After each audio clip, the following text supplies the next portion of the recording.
US Air Force at fighter jet ng China nagkaengkwentro habang nagmo-monitor malapit sa West Philippine Sea. Ang sistema mga kabayan, pinaputukan na nga ay muntik pang banggain ng Chinese fighter jet ang military aircraft ng Amerika. Actual video footage sa buong pangyayari inilabas ng Pentagon para ipakita sa buong mundo kung paano isinasagawa ng China ang kanilang mga delikadong aksyon at pangharas sa bahagi ng Indo-Pacific region. Samantala, Amerika at Pilipinas nagsanib ng puwersa para ipakita ang ating kakayahang pangdepensa sa bahagi ng West Philippine Sea.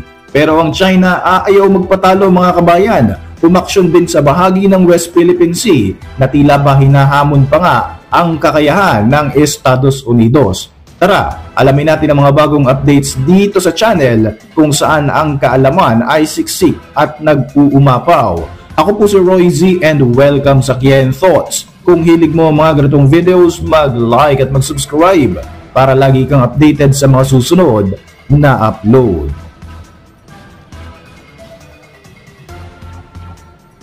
Mga kabayan, patindi na nga ng patindi ang tensyon na nagaganap sa bahagi ng Indo-Pacific region dahil sa mga delikado at mga provocative actions na isinasagawa ng China. Hanggang sa kasalukuyan ay nananatili pa rin ang presensya ng mga naglalakihang barko ng China Coast Guard sa loob ng Exclusive Economic Zone ng Pilipinas at sobrang lapit na nga nito sa baybayin ng probinsya ng Zambales. Isang bagay na hindi nga nagugustuhan ng Amerika dahil ito ay isang illegal na aksyon sa parte ng China base sa international law.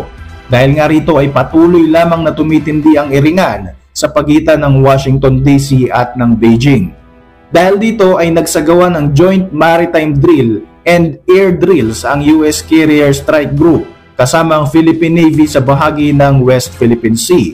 Pinangunahan nga ito ng aircraft carrier ng Amerika na USS Carl Vinson, kabilang dito ang USS Princeton, USS Esteret, isang MH-60 Seahawk helicopter, isang V-22 Osprey helicopter at dalawang F-18 Hornets. Idineploy naman ng Pilipinas ang BRP Antonio Luna, BRP Andres Bonifacio, dalawang FA-50 aircraft at Philippine Air Force Search and Rescue Assets. Naganap ang kauna-unahang maritime combat exercises ng Amerika at Pilipinas malapit sa Zambales kung saan nananatili pa rin ang presensya ng China Coast Guard vessels.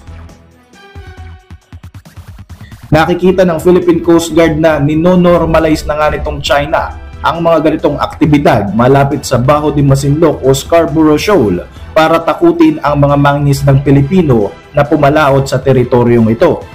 Sa kabila ng tumataas na tensyon sa rehiyon dahil nga sa mga mapanganib na aksyon ng China, paulit-ulit pa rin naman ang paninindigan ng Amerika kung saan ang mandato nga nila ay handa nilang ipagtanggol ang Pilipinas kung sakaling magkakaroon ng pag-atake mula sa Chinese Communist Party. Sa kabila ng mga efforts na ito mula sa Pilipinas at Amerika, hindi naman magpapadaig ang suwapang na China. Nagsagawa rin ng mga Joint Maritime and Air Combat Patrol ang China's People Liberation Army South Theater Command sa bahagi rin ng West Philippine Sea. Sa muling pag-upo naman ni US President Donald Trump sa White House, inaasahan ng marami ang mas lalo pang ang paglala ng tensyon sa pagitan ng China at ng Amerika. Sa ngayon nga ay puspusan ang pagpapalakas ng United States sa mga base militar sa Indo-Pacific region para masigurong mapoprotektahan nga nila ang kanilang mga kaalyadong bansa sakaling umatake na nga ng tuluyan etong China. Kabilang nga sa mga base militar na ito ay mula sa bansang Taiwan, Pilipinas, Japan at South Korea. Sa mga nabanggit na bansa, ang Pilipinas talaga ang may pinakamahina pagdating sa depensa. Ilang beses na nga na nagkaengkwentro ang mga military assets ng China at ng Amerika kung saan muntik-muntikan na nga itong mauwi sa isang malaking kaguluhan. Sa inilabas na video footage ng Pentagon, makikita ang Chinese J-11 fighter jet na ito ng People's Liberation Army na lumilipad ng sobrang lapit na sa RC-135 Rivet Joint, isang reconnaissance aircraft na ginagamit ng US Air Force para mag-monitor sa galaw ng Beijing sa bahagi ng South China Sea, malapit lamang sa West Philippine Sea. Ayon sa Indo-Pacific Command, isa itong unsafe maneuver at isang provocative action mula sa China. Sinubukan nga ng US aircraft na lumayo ng bahagya sa Chinese fighter jet, pero mas lalo lamang itong bumuntot at lumapit pa nga sa puntong muntik na itong magkaroon ng collision. Ayon sa US military, nagsasagawa ng legal na routine operation ng US Air Force B-12 aircraft na ito nang magsagawa nga ng isang unprofessional intercept ang eroplano ng China.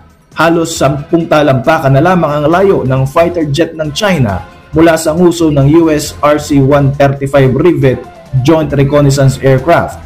Talagang intentional nga na inilagay nito sa danger of collision ang dalawang military aircraft. Samantala, sa isa pang declassified video footage na inilabas naman ng US Department of Defense, makikita rito ang mapangahas at delikadong aksyon na isinagawa ng Chinese fighter jet laban sa US aircraft habang lumilipad ito sa bahagi ng East China Sea malapit sa Taiwan Strait. Ayon sa Pentagon, pinaputukan pa ng 8 beses ng mga flares ng China jet ang eroplano ng Amerika na talaga namang naglagay sa alanganin sa mga American assets. Tinatayang 900 feet na nga lamang ang layo nito mula sa eroplano ng China. Ayon sa US, ang delikadong aksyon at pag-intercept na ito ay ginawa raw ng PLA sa mga assets ng US kahit na legal na nagsasagawa ng operasyon ang kanilang mga eroplano sa Indo-Pacific region. Narito ang nasabing video footage mga kabayan.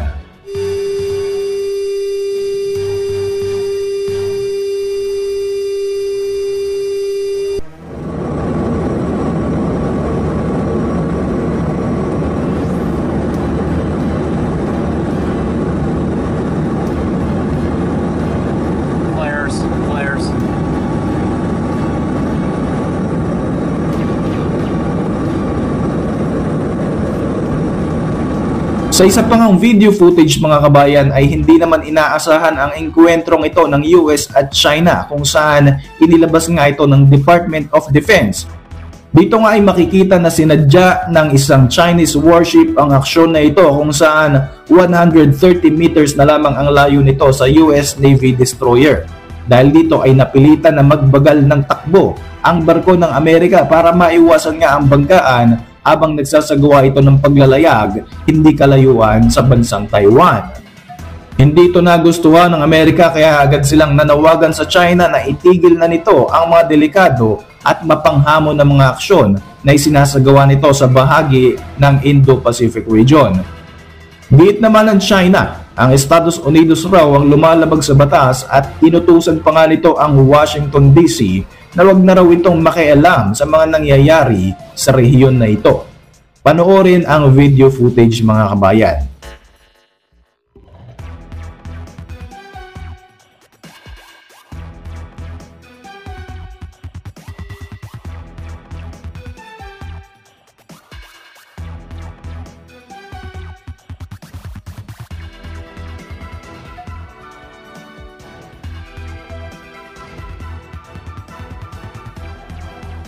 Mga kabayan, patuloy ang ginagawang pagpapalakas ng kakayahang pangdepensa ng Pilipinas dahil nga sa mga nararanasan itong panganib bunsod ng harassment at provocative actions na hatid ng bansang China. Niluluto na nga sa ngayon ang mas pagpapaigting pa nga ng defensive ties at bilateral cooperation sa pagitan ng France at ng ating bansa matapos nga ang pagpupulong na naganap sa pagitan ng French Joint Commander for Asia Pacific na si Rear Admiral Guillaume Pinget at Acting Chief of Staff of the Armed Forces of the Philippines na si Lieutenant General Jimmy Larida. Ayon sa AFP, ipinapakita sa pagpupulong na ito ng mga kinatawan ng Pilipinas at France ang importansya ng pagpapalakas ng defense partnership sa pamamagitan ng mga series of initiatives katulad nga ng bilateral maritime activities at commitment para sa modernisasyon ng ating sandatahang lakas. Isa nga ang bansang France sa 3 mga bansa na naglalayong pumirma ng Reciprocal Access Agreement sa Pilipinas, kagaya nga ng Canada at New Zealand. Ang Reciprocal Access Agreement ay isang kasunduan kung saan malayang makakapag-training ang mga military units ng bawat bansa katulad ng Pilipinas sa mga kaalyado nitong bansa at gayon din ang kanilang military units para sumentro sa interoperability ng ating mga puwersa.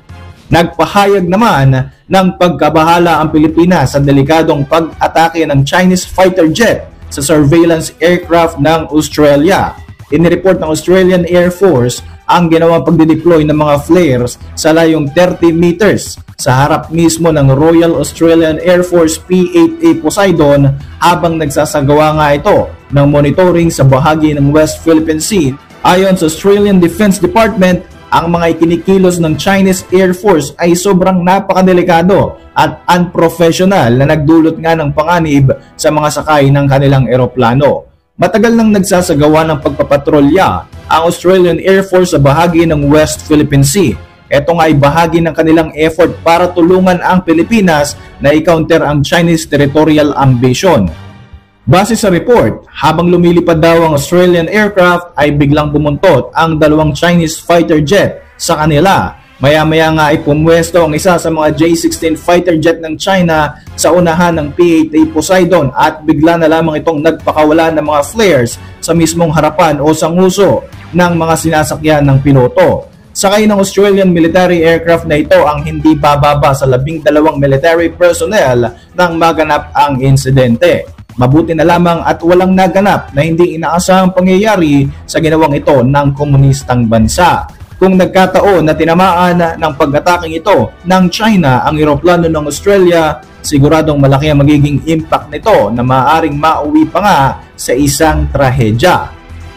Mas lalo pa ngang tumitindi ang tensyon sa pagitan ng China at sa mga bansang inaagawan nito ng teritoryo. Ayon sa report ng The Guardians, isang video footage ang inilabas ng China kung saan makikita ang direktang pag-atake at ang delikadong pag-intercept ng isang Chinese military aircraft sa isang Australian surveillance aircraft. Sa footage na ito, na unang na-upload sa video hosting site na Bilibili, kung saan makikita pa ang watermark ng Chinese State Television Military Affairs Channel, mapapanood ang pag-intercept ng isang PLA J-16 fighter jet ng China sa isang Australian P-8 Poseidon surveillance aircraft. Sinabi ng tagapagsalita ng Australian Defence Force na unverified ang inilabas na video ng China at very confidential din ang mga airborne missions ng kanilang mga aircraft. Kaya naman hindi ito basta-bastang pwedeng isa-publiko dahil na rin sa mga operational security reasons.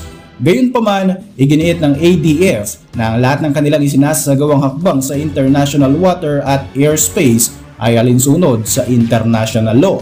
Sa Chinese language video footage na ito, sinabi mismo ng piloto ng nasabing Chinese aircraft na ang Australian aircraft ay isang mortal na kaaway. Noong maganap nga ang insidenteng ito, sinabi ng defense spokesperson ng Australia na ang RAAF P-8 Poseidon surveillance aircraft na na-intercept ng Chinese fighter jet ay nagsasagawa ng routine maritime surveillance sa bahagi ng South China Sea noong Mayo ng taong ngayon.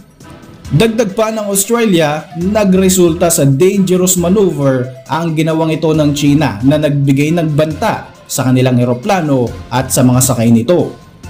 Agad namang umalma ang Shadow Minister of Foreign Affairs ng Australia na si Simon Birmingham. Sinabi nito noong Miyerkules na pinapalabas daw ng China sa video na ito ang hindi katanggap-tanggap na pagpapapuri sa isang hindi katanggap-tanggap na military action. Sa videong ito ay pinupuri at hinihikayat pa raw ng China ang mga responsabling aksyon ng kanilang tropa imbis na bigyan ng importansya ang relasyon nito sa mga naagrabyadong mga bansa. At sa patuloy na pagtaas ng tensyon sa Indo-Pacific region dahil sa mga ginagawang aksyon ng China, isama na rin natin dito yung mga mapangahas na aksyon ng China.